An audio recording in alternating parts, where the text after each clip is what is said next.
Buenos amigos, para Ángel Barriuso, un servidor Manuel Jiménez, es un gran placer contar aquí con Luis Manuel Piantini, economista, un hombre que tiene una larga y dilatada experiencia en organismos internacionales.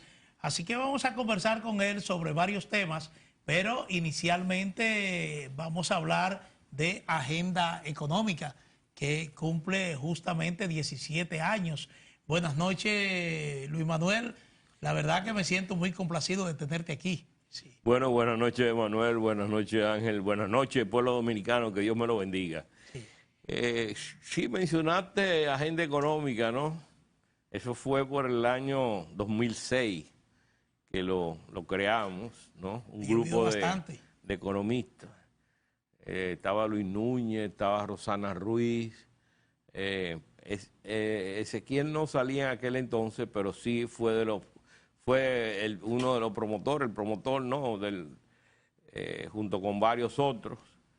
Y después se fueron agregando algunos. Yo viví tiempos afuera, estuve viviendo en Ginebra 9 años y pues no tenía la asiduidad, ¿no? Pero cuando venía al país, pues generalmente venía al programa.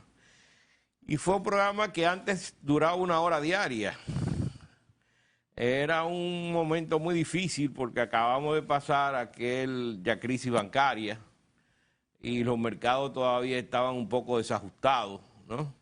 Y se necesitaba la opinión de expertos en la televisión para que la gente supiera lo que estaba pasando y se calmara, ¿no? Y fue bien porque nosotros superamos la crisis del 2008 y 2009 sin ningún problema. Aquí no hubo banco que tuvo problemas ni nada de eso. En muchísimos sitios hubo, pero ya venían de ser reforzados a partir de la crisis del 2003 y 2004. ¿Qué es lo que pasa en los Estados Unidos ahora? En los Estados Unidos los grandes bancos se reforzaron después de la crisis del 2008 y 2009. Entonces tú ves que los grandes bancos tienen una posición muy fuerte, muy apalancada, de un fuerte nivel de capital, y el problema de riesgo hay con los pequeños y los medianos bancos. Sí. Pero por eso pasó aquí, que hubo esa situación en que en ese momento se necesitaba voces de gente que tuviera experiencia en el manejo económico, y nosotros entramos a la escena con agenda económica. ¿Cómo se siente esa experiencia, economista, comunicador? Sí. Mira, eso fue una experiencia bastante interesante, porque yo venía... Fue y sigue siendo, sí. Sí, sigue siendo, pero lo que te digo, yo venía ya de participar frente al público y perderle el miedo, cuando a raíz de la crisis cambiaria yo propuse la dolarización de la economía y di varias conferencias en todo el país. En ese momento, pues yo veía como una necesidad, porque nosotros habíamos pasado ya de varias crisis cambiarias. Y cada vez que venía una crisis cambiaria, venía una crisis inflacionaria y te destruía la clase media, que son las que reciben ingreso salarial, básicamente, ingresos que lo desajusta la inflación, porque los grandes empresarios, pues generalmente tienen compañías que ajustan sus precios también y no son tan afectados. Pero la clase media aquí se diezmó bastante. Miren, en la crisis del 1990, 91, ahí se diezmó la clase media. Después hubo otra crisis grande. Bueno, no fueron crisis, básicamente fue ajuste, pero otra crisis grande fue la del 2003 y 2004. O sea que cada 10 años veníamos con una crisis, cada 15 años, y eso destruía, lo que habíamos creado se destruía. Y entonces yo propuse en ese momento la necesidad de dolarizar la economía. Lo que pasa es que entró un tolete de gobernador que se llama Héctor Valdés Albizu, que con la experiencia que tenía de hace muchos años de manejar los mercados cambiarios, y bueno, y la parte macroeconómica, la parte monetaria, ¿no? Que es lo que le corresponde al Banco Central, pues ya el peso, ya tú ves que hasta se está apreciando. Y tú ves las gráficas en estos días, a través de Bloomberg, te presenta el movimiento de las monedas latinoamericanas diariamente, y ahí aparece de las monedas apreciadas el peso. el colón costarricense, que tiene una apreciación como un 9%, que a nosotros nos conviene, porque como competimos por mercados americanos en algunos productos similares, pues entonces mientras más apreciados ellos están, más costoso es el bien de ellos, ¿no? Entonces, pues nos conviene que se siga apreciando el colón y nosotros pues tengamos esa apreciación, porque esa apreciación pequeña le da cierta estabilidad. Cuando tú ves esos ajustes pequeños, pues uno siente más confianza en la economía. Y algunas veces tú dices, bueno, pero ¿y cómo hay mucho ingreso de capital aquí? Si ves bien el programa, los años que tiene, tu participación, aún entrando y saliendo, de aquella fecha al momento, ¿tú sientes que como país y como economía que, hemos estado blindados a estas alturas del juego? Para usar una palabra metafórica que siempre se utiliza. No, naturalmente, aquella era un momento de mucha debilidad en la parte económica, porque dime tú, hubo una explosión a nivel de la pobreza que subió y se duplicó. Llegó casi al 49%, llegó la pobreza. O sea, llegó a un nivel como el de ahora y de un año al otro se duplicó. O sea, eso fue terrible. Entonces, volver otra vez al nivel que estamos ahora, mira, han pasado como 20 años, ¿no? Para retornar de nuevo a un nivel de pobreza que teníamos en el año 2002. Entonces, tú ves que el país se ha manejado, o sea, en la parte macroeconómica con estabilidad. Pero hay un problema. Ese nivel de pobreza es un nivel de pobreza muy frágil. Está como en lo que se llama la zona gris, ¿no? Aquí hay mercados y decimos que es una economía de mercado, pero es una economía de mercado muy capturada por pocas empresas en las diferentes ramas en las económicas, vamos a decir comerciales, vamos a decir industriales. Y entonces el 1% te captura el 30% del Producto Interno Bruto. Y cuando tú ves una situación como esa, tú dices, bueno, en una situación como la que hay ahora, en términos de inflación, que te ataca mucho el salario y donde el 70% de los trabajadores apenas llegan a tener el sueldo mínimo que no alcanza ni para la canasta familiar completa. Entonces tú dices, bueno, pero ¿qué es lo que es más importante en este país ahora mismo? Crecimiento del producto que te lo captura un 30%, el 1%, porque si le agregamos y le llegamos al 10%, ese 10% te debe capturar el 70%. O sea que el 30% es solamente para el otro gran porcentaje, ¿no? O la inflación que te deprime el salario y te llega a crear tantos problemas a nivel de la capacidad de compra de la población, ¿no? Tú dices, bueno, pero lo mío no es inyectar liquidez en el mercado para que aumente el crecimiento de la economía, ni decir que crecimos un 10%. Lo mío es que haya una estabilidad para que la gente sienta mejor su condición de vida, como es en la economía de la felicidad, más equitativa de esa riqueza. como es la economía de la felicidad que ahora te la están midiendo. Ahora salió recientemente una gráfica o un cuadro de 170 países, qué sé yo qué, de cuáles son los más felices. Bueno, mira, hasta Guatemala, algunos países centroamericanos salieron y menos nosotros. Y Costa Rica es el primer país en América Latina del país más feliz. Medido, ellos lo miden, sí. Ellos lo miden, como miden el de Bután, creo que era... que Bernardo Vea fue el primero que comenzó con eso aquí.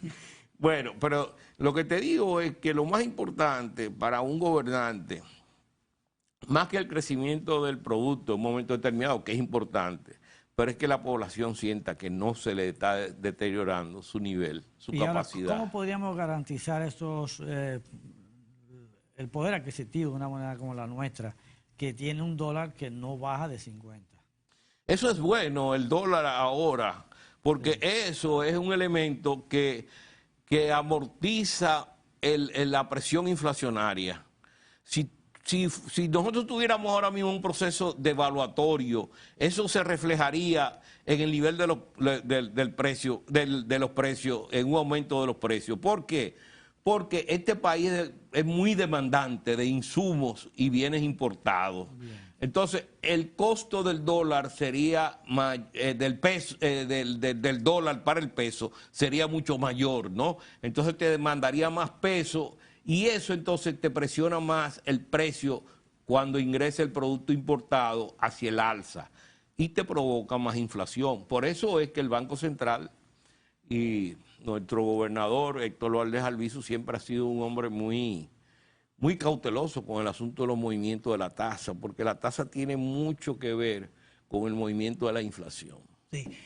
Bueno, Piantini, vamos a aprovechar tu experiencia, sobre todo un hombre que no solamente ha sido testigo, sino que también ha participado en muchos acuerdos importantes, o si no ha participado, le ha dado seguimiento a muchos acuerdos importantes que ha logrado la República Dominicana en términos comerciales y económicos. Ahora bien, como estamos en agenda económica, República Dominicana tiene una agenda. Esa agenda se cumple en enero del 2025.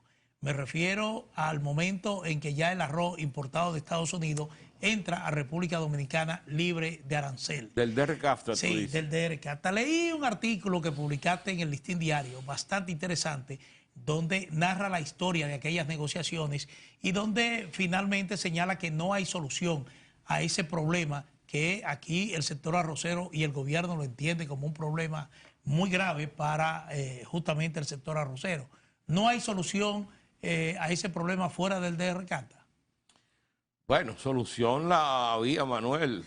Si lo que hicieron, la barbaridad de entregar la rectificación técnica de los 8 productos que se logró en la OMC después de mucho esfuerzo, es una historia que tal vez no hay el tiempo para uno narrarlo.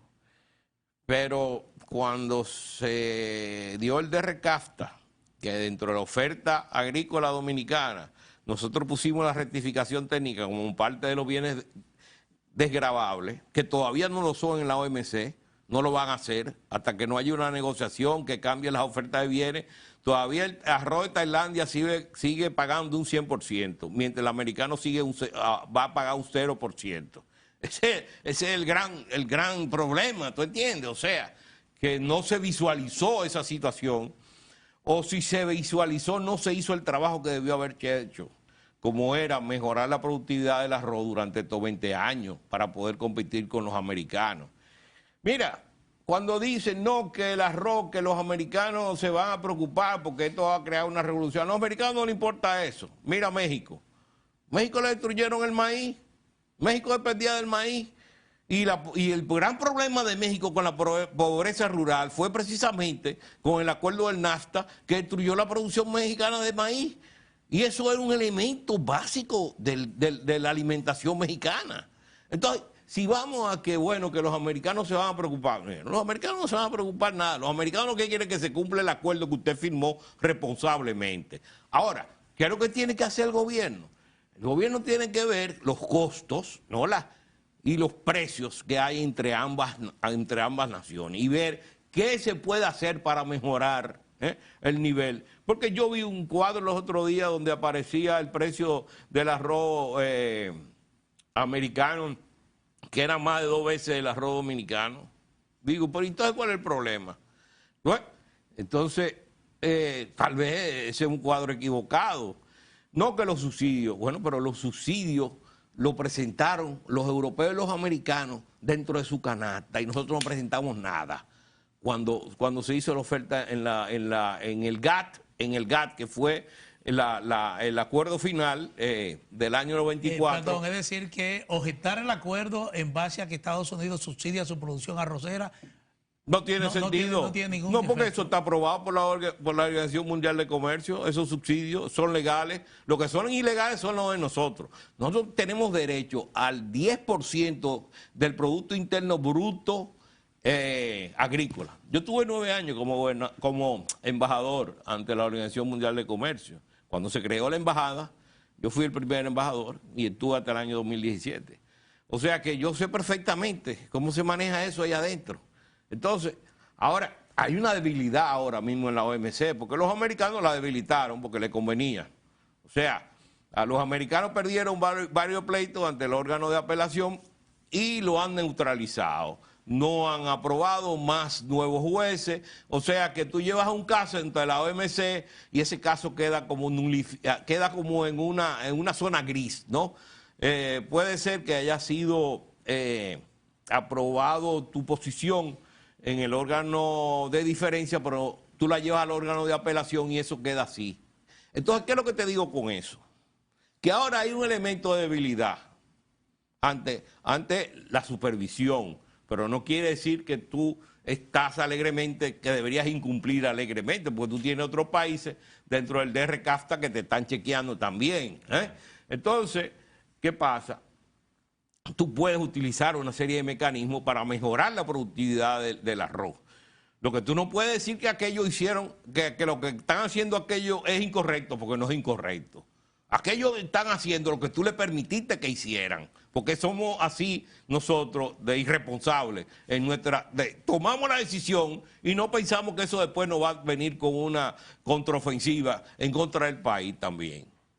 Y eso es el problema. O sea, lo que hay que sentarse ahora, dejarse de estar peleando y hablando tantas cosas, porque si no van a alertar a los otros que van a crear problemas. Porque, óyeme, el 70%, cuando tú quitas oro y cuando tú quitas ferroníquel, el 70% de nuestras exportaciones va a los Estados Unidos. Sí. Entonces, ¿qué tú quieres? Que nosotros comencemos aquí para que aquellos comiencen allá. Es decir, que la salida a ese problema es interna. Porque los arroceros tienen la esperanza de que podamos negociar un acuerdo político con los Estados Unidos pero fuera del DR-CAFTA. No, pero eso es si los otros países están de acuerdo en negociar con nosotros también. Porque si a nosotros realmente los americanos dicen, bueno, sí, está bien, te vamos a dar una concesión, los otros 5 van a decir, pero ven acá, nosotros también tenemos productos. Pero mira, cuando nosotros entramos en el 2000, yo recuerdo, después que salí de la Junta Monetaria, Carlos Morales Troncoso me llamó a la Cancillería y estuve allá como asesor 4 años y después fue que me fui como embajador. Pero en el diciembre o enero del 2005 ya era presidente, ya no era Hipólito. En 2005 era ya Leonel. Ya era el PLD, no era. Entonces hicimos, yo creo que fue en el 2000. Yo creo que fue al final, hicimos una reunión en el YAT, en la Junta Agroempresarial Dominicana, y solicitamos al gobierno que ese acuerdo que estaba en el Congreso lo sacara para que se reevaluara de nuevo otra vez. Costa Rica lo hizo, Costa Rica excluyó una serie de productos del acuerdo y tuvo como 2 años para aprobarlo otra vez, 1 año y medio. Fue de los últimos.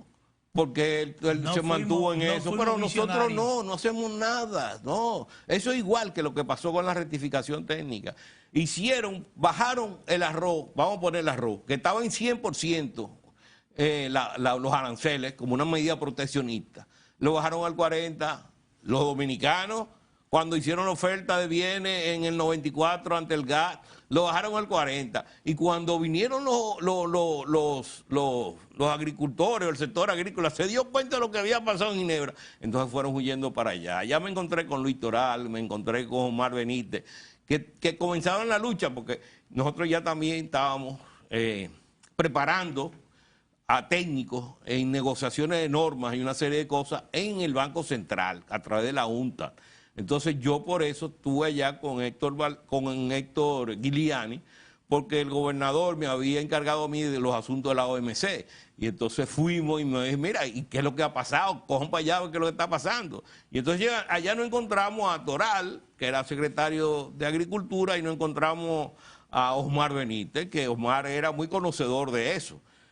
Y Osmar, con todo su esfuerzo, hay que decirlo, logró la rectificación técnica que se aprobara en el 99. O sea, estamos hablando del 96 y se aprobó en el 99. Y lo entregamos en el 2003 cuando negociamos con los americanos.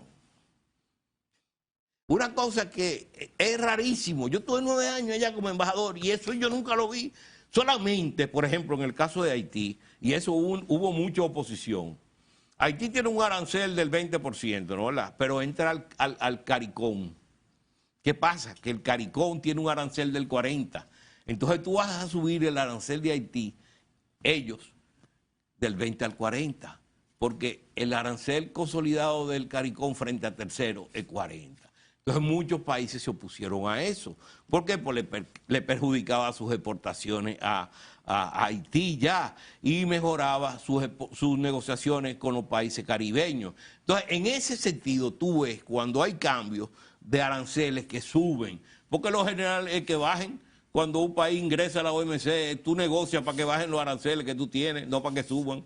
Entonces, en ese caso se dio, y en el caso de nosotros, se dio como casi único esa rectificación técnica. Y lo entregamos después, y ahora estamos peleando, porque nosotros fuimos que lo entregamos. Esa es la cosa de este país. Carlos Segura Foster, es director del Banco Agrícola, Sí. estuvo aquí en el programa, él decía como que en términos de competencia como del arroz criollo con el estadounidense, no habría tantas dificultades, que parece que nos estamos asustando muy rápido y que todavía... Es que hay un tipo de arroz que se produce, sí, por ejemplo, que que tiene... está a cargo de los grandes productores, que tiene las condiciones para competir con el producto norteamericano. Eso lo vi. Que lo estaba diciendo uno de los principales dirigentes de la Asociación de Arroceros, que para los grandes productores ellos pueden competir. Para el arroz largo, sí. Pues el arroz americano es el arroz largo, ¿no? Sí. El hindú es el chiquito, ¿no? Es la que tiene batami, sí. Que es batimi, se llama el chiquito hindú, sí. Pero hay uno que es el grano largo, que es el americano. Y ellos decían que sí pueden competir. El problema es con los medianos y depende del arroz donde se siembre también.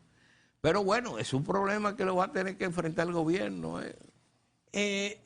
Luis Manuel, nosotros tenemos una economía que alguna vez, nosotros que somos empíricos en temas económicos, uno dice que bueno, es una economía atípica. Aquí baja la inflación, pero los precios suben. Tenemos el problema de que estamos con una estabilidad del dólar. Tú dices que la moneda dominicana se está apreciando ahora, porque el dólar se ha mantenido en un nivel estable. Se está apreciando la moneda dominicana. El Banco Central anunció que ha descontinuado ya el aumento en la tasa de interés monetario, precisamente como una medida para enfrentar la inflación. Pero resulta que en el día de hoy me dice alguien que estuvo recibiendo una nota de un banco comercial en el que le informa que la tasa de interés de un préstamo hipotecario que tiene le aumenta por encima de 21% sobre los 18 que inicialmente lo contrató. Es decir, ¿cómo explicar esto?